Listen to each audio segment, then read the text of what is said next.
그날 저녁이 되자 예수님께서 제자들에게 호수 저쪽으로 건너가자 하고 말씀하셨다. 그래서 그들이 군중을 남겨둔 채 배에 타고 계신 예수님을 그대로 모시고 갔는데 다른 배들도 그분을 뒤따랐다. 그때 거센 돌풍이 일어 물결이 배 안으로 들이쳐서 물이 배에 거의 가득 차게 되었다. 그런데도 예수님께서는 고물에서 베개를 베고 주무시고 계셨다. 제자들이 예수님을 깨우며 스승님, 저희가 죽게 되었는데도 걱정되지 않으십니까? 하고 말하였다. 그러자 예수님께서 깨어나시어 바람을 꾸짖으시고 호수들어 잠잠해져라, 조용히 하여라 하시니 바람이 멎고 아주 고요해졌다. 예수님께서는 그들에게 왜 겁을 내느냐? 아직도 믿음이 없느냐? 하고 말씀하셨다. 그들은 큰 두려움에 사로잡혀 서로 말하였다. 도대체 이분이 누구시기에 바람과 호수까지 복종하는가? 주님의 말씀입니다.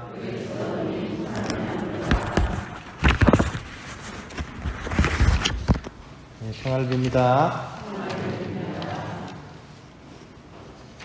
우리나라 이 최초의 여법관이 혹시 누군지 아세요? 아마 모르실 거예요, 그죠? 우리나라 최초의 여자로서 법관이 이태영이라는 분입니다. 이분이 이제 우리나라 최초의 여자로서의 그런 법관이었고, 정말 그 여자로서 법관이 되기까지의 그런 힘들고 어려웠던 그런 자신의 어떤 삶을 이렇게 자서전식으로 이렇게 수필로 이렇게 쓴 것을 예전에 제가 한번 읽어봤던 적이 있습니다. 거기 이제 자신의 인생을 돌아보면서 새끼 꼬듯이 살아온 내 인생, 이렇게 표현을 했습니다. 새끼 꼬듯이, 그죠? 옛날에 막 새끼를 꼬잖아요. 이렇게 똑바로 꼬아지지 않죠, 그죠? 막 이렇게 꼬이고 또 꼬이면서, 그죠? 저도 제 인생을 돌아보면 약간 새끼 꼬인 것 같다는 그런 좀 느낌이 듭니다. 이 수도원에는 뭐 이렇게 일반 교구신학교하고는 좀 다르게 한 두 부류가 옵니다. 일단 뭐 고등학교를 졸업하고 바로 이렇게 대학 시험을 쳐서 이렇게 들어왔던 형제들이 있었고요. 저처럼 이렇게 사회생활을 하다가 어떤 뭐 계기가 있어가지고 그렇게 늦깎이로서 이렇게 들어온 사람이 있습니다. 그래서 저하고 이렇게 같은 동기들하고 한 8살, 그죠? 터울 정도, 그 정도가 납니다. 그냥 바로 온 형제들하고 저하고는 이렇게 그 형제들하고 얘기를 하다 보면 나는 참 그래도 굴곡이 많은 인생을 살았구나, 뭐 그런 좀 생각을 이렇게 해보곤 했습니다. 형제들도 그렇게 생각을 하고요. 뭐 그냥 학교를 그대로 올라온 형제들과 저는 또 막 이렇게 집에서 가출해가지고 막 여기저기 떠돌고 이런 일 저런 일을 하고, 그죠? 그러다가 이제 온 케이스거든요. 참 삶의 풍랑도 참 많았던 것 같습니다. 위험한 순간도 있었고요, 그죠? 세상을 이렇게 떠날 뻔한 그런 적도 있었고, 아무튼 물론 이렇게 제 삶이 풍랑이 많았다고 하지만 삶의 달인들이 보면 뭘 그런 걸 가지고 풍랑이라고 그러냐, 뭐 이럴 수도 있겠지만, 저는 또 제 나름대로는 그게 또 제 인생의 참 풍랑이었다라고 이렇게 여기고 있습니다.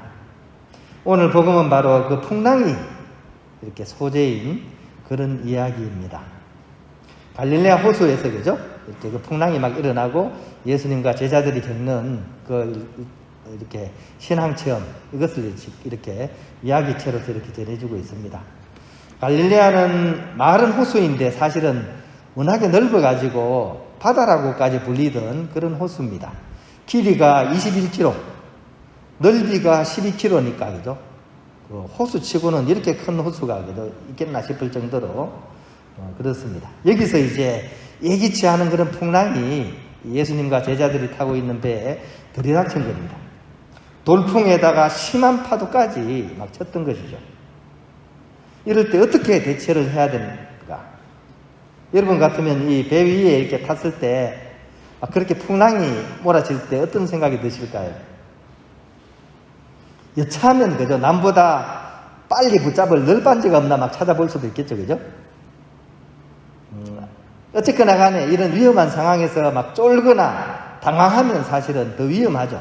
어쩌지도 못하고 이러지도 못하고 저러지도 못하면, 그죠? 냉정함을 잃어버리면 더 위험합니다.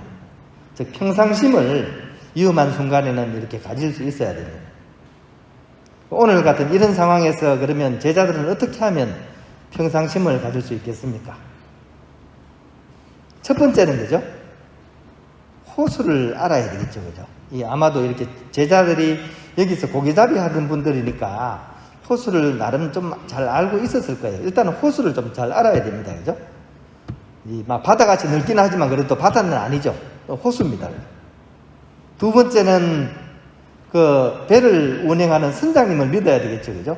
지금은 예수님이 이제 선장님의 역할을 해주시는데 이 선장님에 대한 믿음이 굉장히 중요하겠죠.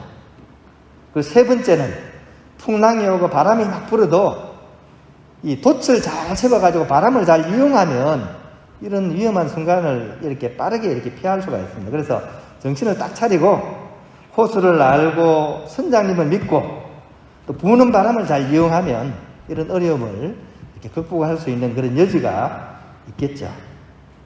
바로 그런 점에서 오늘 복음은 그토록 풍랑이 많은 우리네 인생사를 이렇게 얘기하는 것인 것 같습니다. 그런 비유죠, 그죠? 우리 인생사도 바로 이런 상황이라는 얘기죠. 인생사는 본래 풍랑사회라고 할 수가 있습니다. 일독서에 나오는 욥의 이야기가 사실 바로 그런 이야기를 담고 있죠, 그죠? 기가 막힌, 코가 막힌 인생, 욥의 인생입니다. 아주 경건하고 진실된 사람이 바로 욥이었죠. 그럼에도 불구하고 욥이 뜻하지 않은 그런 삶의 풍랑을 아주 세게 지금 들이맞고 있습니다. 재산도 다 날아가고 자녀들도 죽고, 그죠? 본인은 문둥병까지 걸려가지고 지금 깨진 기와장으로 그 가려운 토부를 끓고, 그죠? 있습니다. 가까운 사람들의 멸시까지 받게 됩니다. 친구들은 말할 것도 없고 마누라한테도 막 엄한 소리를 막 듣고 있습니다, 그죠? 이렇게까지 되자 이 욥은 처절하게 항변을 하게 됩니다. 왜 선한 사람들에게 고통이 있느냐? 왜 착한 사람들이 불행에 떨어집니까? 인간이면 누구나 가질 수 있는 그 밑바닥에서 흘러나오는 그런 울분을 이렇게 토해내고 있습니다. 우여곡절을 거쳐서 나중에 이제 다소 엉뚱한 해답이 욥에게 들려옵니다. 풍랑을 막 얘기하는 그에게 누가 바다를 만들었냐라는 그런 질문이 하나 등장합니다. 즉 애초에 인생사의 시작이요 근원인 하느님에 대해서 이야기를 하고 있는 것입니다. 즉 우리 인생 살아가는 것 자체가 풍랑이 많긴 하지만 그래도 하느님의 섭리하에 그분과의 교감을 통해서 만들어가는, 아니 완성해가는 그런 대서사시가 바로 인생이라는 얘기죠. 그렇다면 가끔씩 문득문득 우리에게 다가오는 그 삶의 풍랑은 어떻게 보면 스토리 메이커죠, 그죠? 오히려 그런 삶의 풍랑 때문에 더 문맥이 탄탄해지고 재미있어지는 것이 아닌가. 드라마도 그죠? 어떤 어려운 부분이나 힘든 부분이 없으면 재미가 없죠, 그죠? 인생사는 그게 이제 더 본질적으로 드러나죠, 그죠? 인생의 뜻하지 않은 어려움들을 통해서 더 의미 있는 인생이 사라지는 경우가 많습니다. 기머거리에서, 그죠? 베토벤이 나오는 거죠. 지진아한테서 아인슈타인이 나오는 겁니다. 가난뱅이에게서 아브라함 링컨이 나오고, 그죠? 절름발이에서 김대중 선생님이 나오시는 겁니다. 인생사는 바로 그런 풍랑사를 통해서 더욱더 완성된 그런 이야기가 만들어지는 것입니다. 두 번째로 선장님, 우리 선장님을 잘 볼 수 있어야 됩니다. 우리의 선장님은 혼자 살겠다고 도망치는 이준석 선장님과 같은 분이 아닙니다. 풍랑 가운데서도 고요히 주무시는 분입니다. 마음만 먹으면 이내 풍랑을 잠잠하게 하실 수 있는 그런 분입니다. 하지만 본인 스스로는 모든 풍랑을 감수하면서 받아들이시는 분입니다. 뺨을 맞고 미친놈 소리를 듣고 채찍질을 당하시다가 침뱉음과 손가락질을 받으면서 결국 벌거벗긴 채 십자가를 끌고 가다가 죽기까지 삶의 고약한 그런 풍랑까지 감수하시면서 우리네 삶의 풍랑들을 에스코트 해주시는 분입니다. 마치 비 오는 날 우산을 씌워주기보다 함께 묵묵히 비를 맞아주시는 분. 그런 의미에서 오늘 예수님께서는 오늘 풍랑에 대한 이 비유를 통해서 니캉 내캉 같이 가자. 네 인생길 내가 함께한다. 이런 말씀을 우리에게 던져주시는 것 같습니다.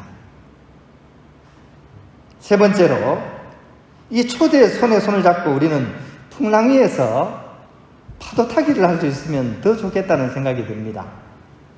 이번 주에 우리 서구지구 사제연수를 이렇게 갔었습니다.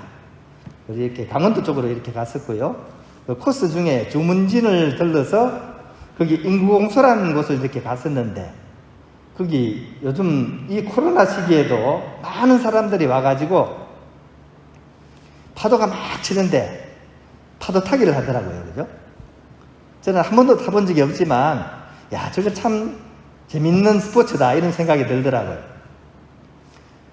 이렇게 막 거칠게 일어나는 그 파도를, 그죠? 무서워하지 않고, 거기에 이렇게 판때기 하나 얹어놓고, 그 위에 올라타고, 그죠?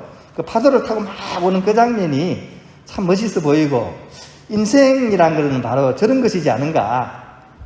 풍랑에서 두려워 떨기보다 오히려 그 파도를 올라타고 멋지게 유영을 하는 그런 파도 타기이지 않을까, 이런 생각을 해봤습니다.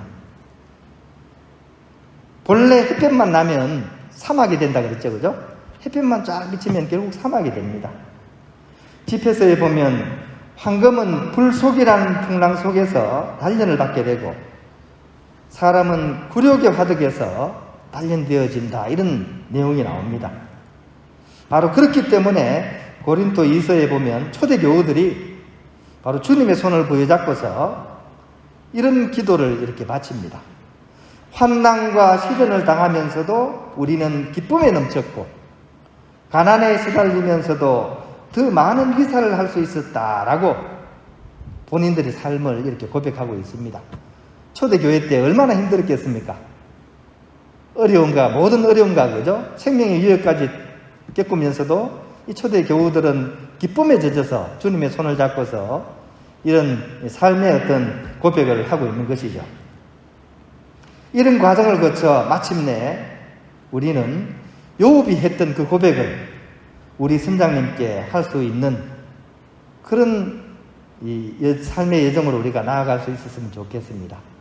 이 모든 삶의 풍랑을 이겨내고 욥은 담담히 이야기합니다. 이전에는 당신에 대해서 제가 듣기만 들었습니다. 하지만 이제는 당신을 제 눈으로 봅니다. 이런 고백을 합니다. 그러니까 오히려 그런 삶의 풍랑을 통해서 욥은 주님을 참으로 이렇게 만났기 때문입니다. 우리네 삶도 마찬가지겠죠, 그죠? 저마다의 그런 삶의 풍랑이 얼마나 많겠습니까?